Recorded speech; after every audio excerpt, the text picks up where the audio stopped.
Welcome to part 2 of our salt discussion. We're looking at the acid-base properties that salts can have. This is also referred to as the hydrolysis of salts. So salts can be acidic, basic, or neutral. They are not always neutral. A salt is anything that can be written as a product of an acid-base neutralization. So here we have our acid HA and our base MOH. The H and OH minus come to form our water, and then the MA is our salt. But again, salts are not always neutral. Some salts are able to hydrolyze or split water to produce aqueous solutions with pH that is not 7. To determine if and how a salt is going to affect the pH of that solution, we have to figure out if either one of these salt ions will be able to hydrolyze or split water into H plus and OH minus, one of which would remain left over in the solution. So let's take a look at this. We can have the hydrolysis reaction of a conjugate base. Well, conjugate bases came from the weak acid HA. Well, that base, A minus, which is our conjugate base of HA, is going to react with water. That's what hydrolysis is reacting with water and splitting it. So we took that A minus, we reacted it with water. Our A minus does its job as a conjugate base, which is accepting a hydrogen, that would be from our water, which is acting as the acid in this case. Because our A minus is a base, another thing that bases always do is produce OH minus in water. So whenever that A minus base accepted a proton, we made OH minus.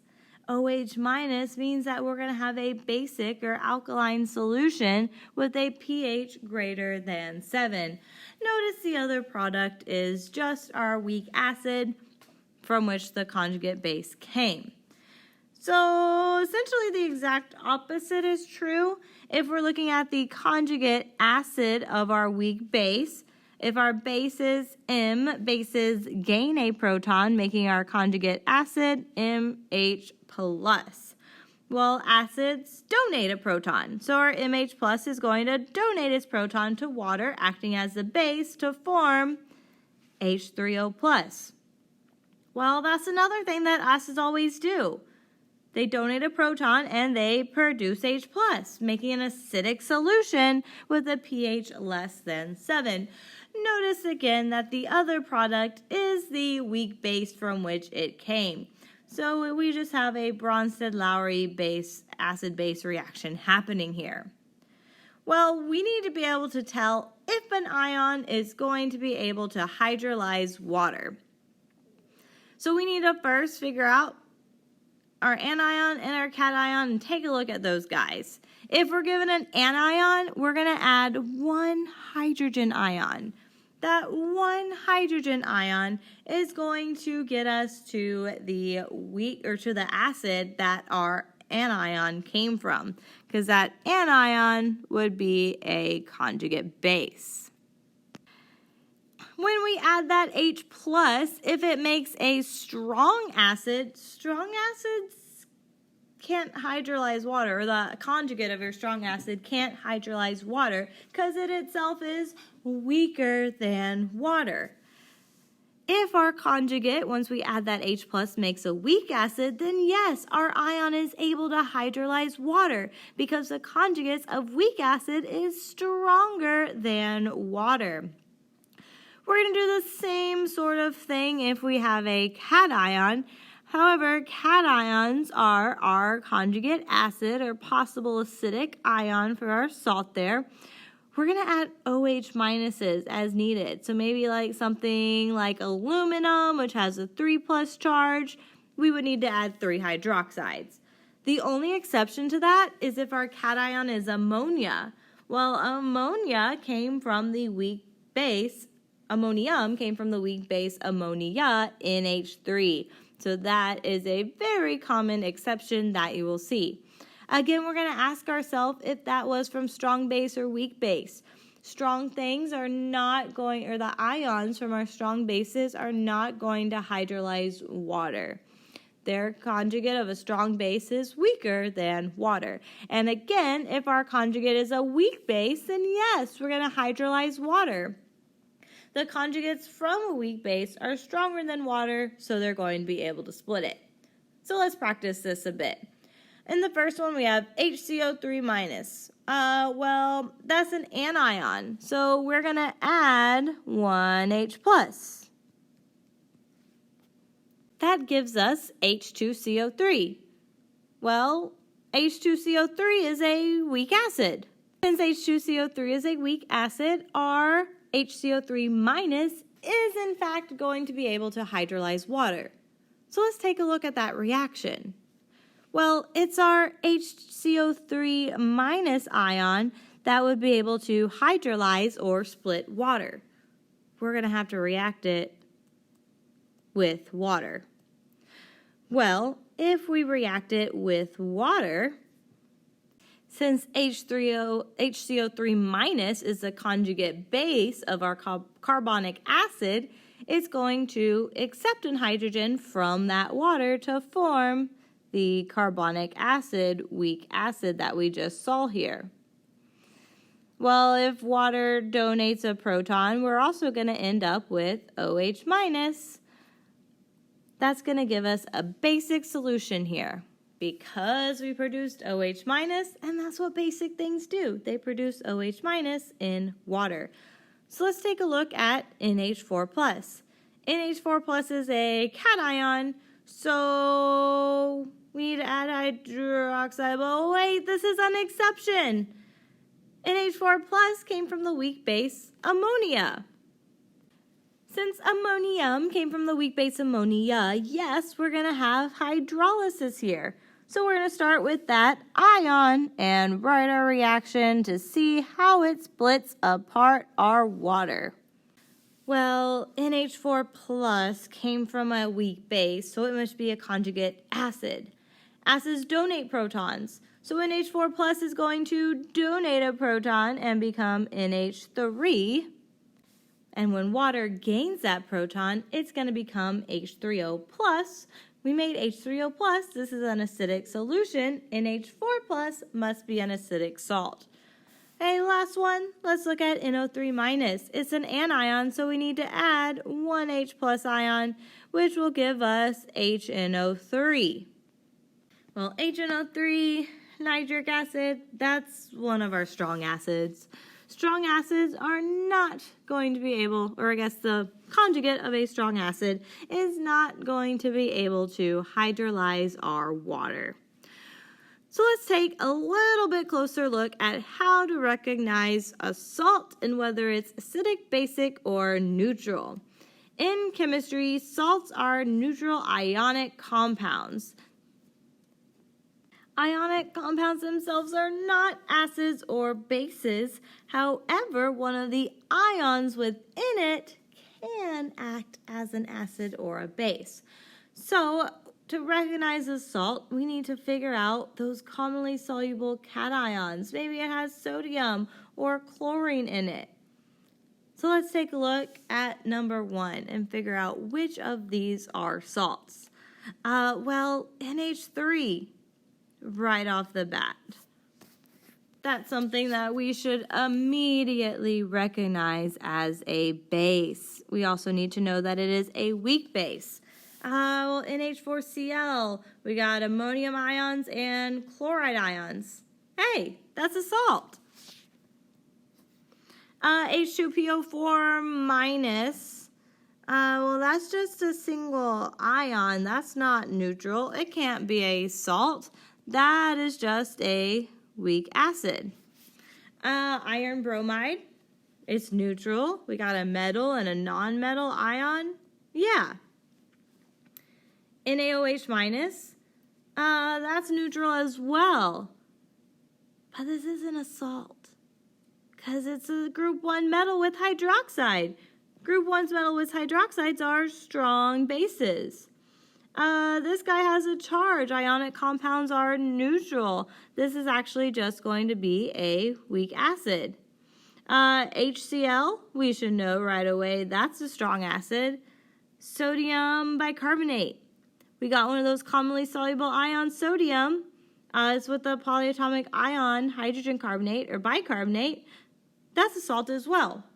We're going to go ahead and take this one step further, and let's figure out if these are acidic, basic, or neutral salts.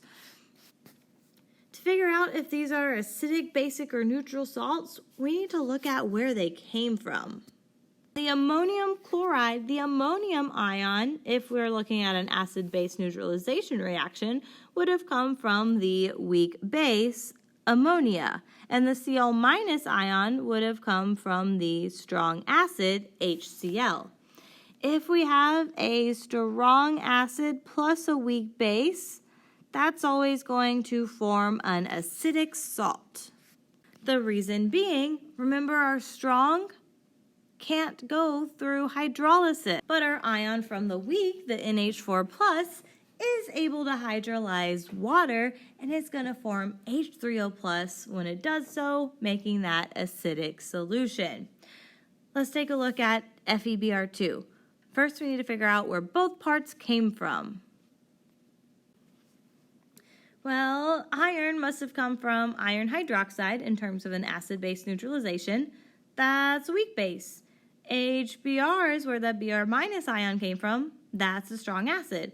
So this is also going to be an acidic salt where Fe2+ ions will be able to hydrolyze our water. Our last salt that we had here, again, we can look at where each ion came from.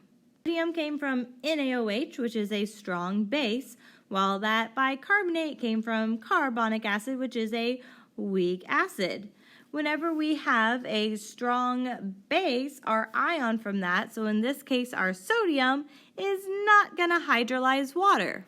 Whereas our bicarbonate, because it came from something weak, is able to split water. It would accept a proton from water to form OH-, meaning this is a basic salt. Anytime we have a weak acid plus a strong base, we're always going to form a basic salt. That leaves us with one scenario that we did not see, strong acid plus a strong base. The salt that's formed from a strong acid and a strong base is going to be a neutral salt. Neither ion from a strong acid or the ion from a strong base are going to be able to hydrolyze water. So notice in this pattern here, the strong one is going to win. So that's a quick and easy way to determine, without going through those hydrolysis reactions, what kind of salt you're going to have. Okay, so now let's check out these ions that we have on the bottom, figure out if they're going to hydrolyze water or not. So we got to figure out where they all came from. Well, NH3 would have come from NH4+. That's a weak acid, so this will hydrolyze water. Cl- came from HCl. That's a strong acid. That comes from a strong, no hydrolysis. H2PO4- is an anion, so we're going to add a hydrogen back, H3PO4. That's a weak acid, so this will have hydrolysis. ClO4-, add a hydrogen back. That gives us ClO4, which is a strong acid, no hydrolysis. We got a cation. What do we do with cations again? Oh, we're going to add our OH-. So that gives us NaOH, which is a strong base. Oh, came from strong. No hydrolysis. Anion, we're going to add a hydrogen to it. That gives us HF, which is a weak acid. Since it came from weak, we are going to have our hydrolysis. Anion again with our nitrate, add an H back. That gives us nitrous acid, which is strong, nitric acid, sorry. Something from strong does not hydrolyze. And lastly, we have our chlorite ion. add a hydrogen back to that anion. Chlorous acid is a weak acid, so yes, since that ion came from a weak acid, we are going to have hydrolysis. So we're going to get a little bit more practice before we wrap up part 2 on writing our hydrolysis reaction and determining if we're going to make an acidic basic solution. So first off, we just have our ions here. Taking a look at our first ion, it's a cation. So we're going to take this cation, and to write the hydrolysis reaction, we need to react it with water. We have to determine if this is going to give a proton to our water or take a proton from water. Since it already has that positive charge, we're going to need to give a proton to our water. This is very similar to that NH4 plus ion, and that is acting as our conjugate acid. So whenever we give that to water, we're going to form H3O plus and our weak base. Since we're forming H3O plus, we know this is an acidic solution. All right, so now part B. Take a look at carbonate. Carbonate, we have CO3 2 minus. This guy is aqueous. Hydrolysis means we're going to react it with our water. Go ahead and take a moment and try and predict your products. Resume when you're ready to check. So our carbonate doesn't have any hydrogens to give away. That means it must be acting as a base and accepting a hydrogen from one of our waters. So that's going to give us HCO3 minus. Adding that hydrogen is going to take our charge up by 1 and OH minus. Well, we made OH minus. What kind of things make OH minus? Well, bases do. So this was a basic salt to form that basic solution. Okay, lastly, we're going to determine if these solutions that we form from each salt is going to be acidic, basic, or neutral. Well, we kind of saw this a minute ago back on number 1, where we looked at where each ion of our salt came from, whether that's going to cause hydrolysis or not, and therefore what kind of salt that it is. So looking at strontium chloride, we got to figure out where our strontium ions come from. Well, for cations, we're going to add as many hydroxides as needed, so this would be 2. That gives us strontium hydroxide. Group 2 metal with hydroxide is a strong base. Base, or the ion from our strong base, will have no hydrolysis. Let's look at Cl minus. Well, Cl minus came from HCl, which is a strong acid. Strong acids also have no hydrolysis. So neither one of our ions are going to be able to split up water anymore. So this must be a neutral salt, meaning that we are going to have a neutral solution when it is dissolved. Let's do the same thing for B. Actually, I lied. We're going to go skip down to part D. So as we take a look at part D, again, we're going to look at both of our ions. Our first ion is Na+. Cations, we're going to add our hydroxide to it, giving us NaOH, which is a strong base. Strong bases have no hydrolysis. We look at our anion. We're going to add a hydrogen back to our anion. So that gives us HCHO2. Well, that's an acid, and it's not one of our 6 strong ones, so this must be a weak acid. Weak acids do hydrolyze or split up water. So we can determine this the easy way. The strong one wins. We have a strong base plus a weak acid. So this must be a basic salt, making a basic solution. The other thing we can do to think about it is that CHO2 minus is the conjugate base of a weak acid. Again, it's a conjugate base. It's a basic solution because when that conjugate base hydrolyzes water, we're going to produce OH minus. Now what I would like you to do is pause the video and determine if B and C, if those salts are going to form acidic, basic, or neutral solutions. Resume the video when you're ready to check your answers on those. So on part B, as we look at each of our ions, our aluminum ion came from aluminum hydroxide, which is group 3 metals. So that's a weak base. That ion's going to hydrolyze our water. Br minus came from HBr, a strong acid. Br minus cannot hydrolyze our water. So doing this the easy way, strong one wins. We got a strong acid, so this is going to be an acidic salt forming an acidic solution. It's going to form an acidic solution though because our aluminum 3+, our conjugate acid from the weak base, is going to react with water to form H3O+. That's what we need for an acidic solution. Okay, now taking a look at C. If you still haven't tried one out on your own, try C out on your own, pause the video, and resume when ready. Well, part C is also an acidic solution. This time our cation is NH4+. We can't add OH minuses to that. We're going to take a hydrogen away to get NH3, which is a weak base, meaning ammonium, the NH4+, will undergo hydrolysis and split water. NO3 minus came from a strong acid, so it will not have any hydrolysis. Strong one wins, so it's an acidic solution. It's an acidic solution because this NH4+ is going to donate one of its hydrogens to the water in that hydrolysis reaction to form H3O+.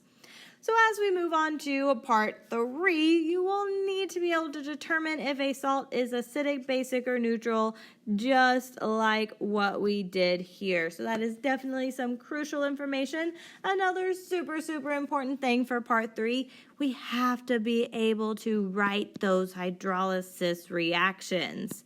So part 3, continue on to learn how to calculate the pH of a salt, now that we know they're not always neutral.